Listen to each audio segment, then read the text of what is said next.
নমস্কার বন্ধুরা, কৃষক বন্ধু ইউটিউব চ্যানেলে আপনাদের সবাইকে আবার স্বাগতম।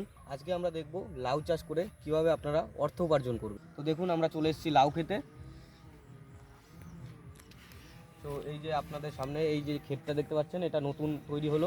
প্রথমেই জেনে নিই লাউ চাষ করতে চারা কীভাবে তৈরি করতে হয়। প্রথমেই ছোট ছোট পলিথিন ব্যাগে 1 ভাগ পচা গোবর, 1 ভাগ দোআঁশ মাটি ভালো করে মিশিয়ে নিতে হবে। তার মধ্যে হালকা ইউরিয়া মিশ্রিত জল দিয়ে 5 দিন ভিজিয়ে রেখে দিতে হবে। তারপর প্রতিটি পলিথিনে একটা করে বীজ বপন করতে হবে। বীজ বপনের আগে বীজগুলো 12 ঘন্টার মতো জলে ভিজিয়ে রাখতে হবে।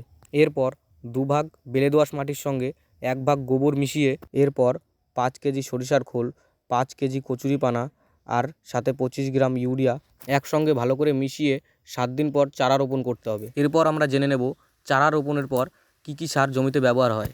লাউ চাষের জন্য সবথেকে প্রয়োজনীয় সারটি হলো গোবর সার। জমিতে প্রতি হেক্টরে 50 থেকে 60 টন গোবর সার প্রয়োগ করতে হয়। এর সঙ্গে প্রতি হেক্টরে 50 কেজি নাইট্রোজেন এবং 60 কেজি ফসফরাস প্রয়োগ করতে হয়। এরপর জমির প্রয়োজন অনুসারে জল দিয়ে চারাগুলোকে মাচায় তুলে দিতে হবে। এরপর লাউ গাছগুলিকে ভালো করে যত্ন সহকারে রাখতে হবে এবং লাউ গাছের গোড়াগুলো ভালো করে পরিষ্কার করে রাখতে হবে। এর কিছুদিন পর দেখবেন লাউ গাছে ছোটো ছোটো ফুল আসতে শুরু করেছে। শীতকালীন লাউ যদি আপনারা চাষ করতে চান তাহলে সেপ্টেম্বর মাস থেকেই আপনারা চারা রোপণ শুরু করে দেবেন।